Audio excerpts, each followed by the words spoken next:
Hi everybody.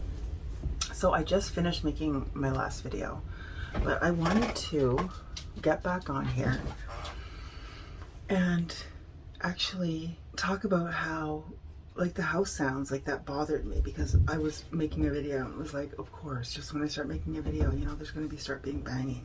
Obviously the landlord's up there fixing something, but I wasn't scared. I wasn't feeling like I had to go run and go into my room. I don't know if you can hear that. See, like that's the footsteps. Now you can hear voices. So that is a trigger that I successfully healed or processed in EMDR. What I came to realize why I was so afraid of these house sounds is because it was like the sounds of being, basically the sounds of being hunted. You know, like you're hiding and somebody's running and looking for you and screaming and saying, I'm coming to get you, and I'm going to find you, and when I find you, you're going to be sorry. Basically, you know? So that is like one of the things that EMDR helped me with. And it wasn't just the EMDR session. It was very important for me, and I'll post a link above of this session, the videos that are about this, the house sounds, so that you can go and watch those as well if that interests you. Is that, and even the rattling the window because it's windy outside, even that is kind of scary. Was kind of scary. It's not anymore. So anyway, so it wasn't just the MDR session and processing it in that session that helped get rid of this trigger. It was also, I had to, every time I could hear her up there, I would have to imagine her dressed in a clown suit. This was something that I came up with on my own in the session. I imagined my mother dressed as a clown, and as she was coming looking for me, and how silly she looked, falling over her big shoes, coming up the stairs, hunting me, like trying to, you know, coming after me. And so, so then it made me laugh, and it made it seem ridiculous, and so it lessened that. It deactivated, you know, the emotions behind that. So what I needed to do to further, I don't know why I needed to, but I did. What I needed to do was I needed to put that on the lady upstairs, and I had to do it each time I heard her. So each time I heard her, and if I, like initially I would still sort of be like, you know, but as soon as I heard that, like, and then I would go, oh, okay, then I would imagine her in her clown suit. And she'd be like, you know, flopping her way down the hall, looking all ridiculous, and I would just laugh. As soon as I, you know, pictured her being a clown, I would smile, I'd laugh, so, and all of the bad emotions that were coming up, gone.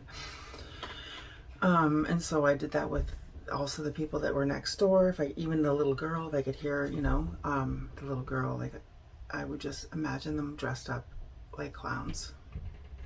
And I know some people are afraid of clowns, but for me, that was like something that that worked.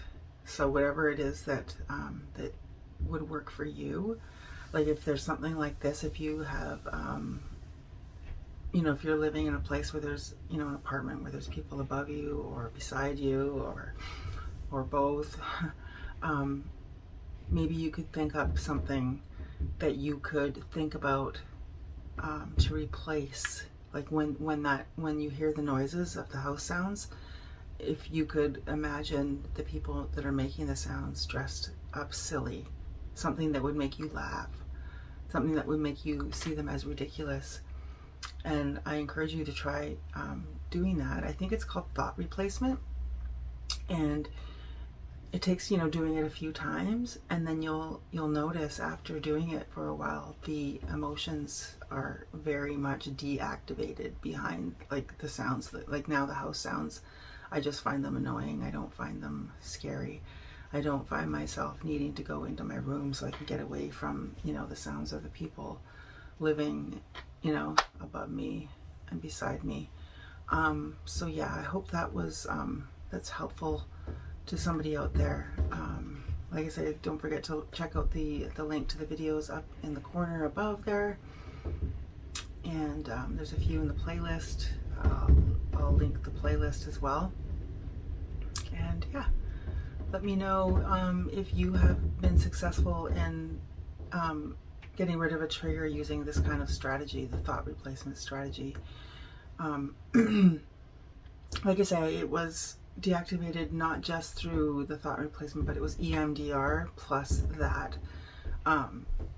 So yeah, let me know what you think of that. Let me know if you've had a similar experience in therapy with using this kind of thought replacement strategy. I think it might be like a CBT strategy actually, but we used it in conjunction with the EMDR. Like, you know, we used seeing, you know, them dressed up as a clown when I went in, you know, and did the tapping. So, you know, and we got it down to a 1, and then I was to take that, you know, and incorporate that on my own. Because when I went back to her the next session, I said, like, I'm still, like, I'm not, like, I still get scared when I hear the sounds. She goes, well, did you do the clown thing? Did you? I'm like, oh, I forgot. Like, so I didn't. And so as soon as I started doing that and reinforcing it with the thought replacement that we used in the session with the clown suit and all of that, then it clicked and it's, you know, worked. So, and I will link down below a EMDR app that I found, and let me know if you use an EMDR app. I'm going to continue trying to use it on my own and just see how it goes. Like, I'll do a video, actually another video just after this to show you how I do it. All right, take care everybody. Peace and love. Bye.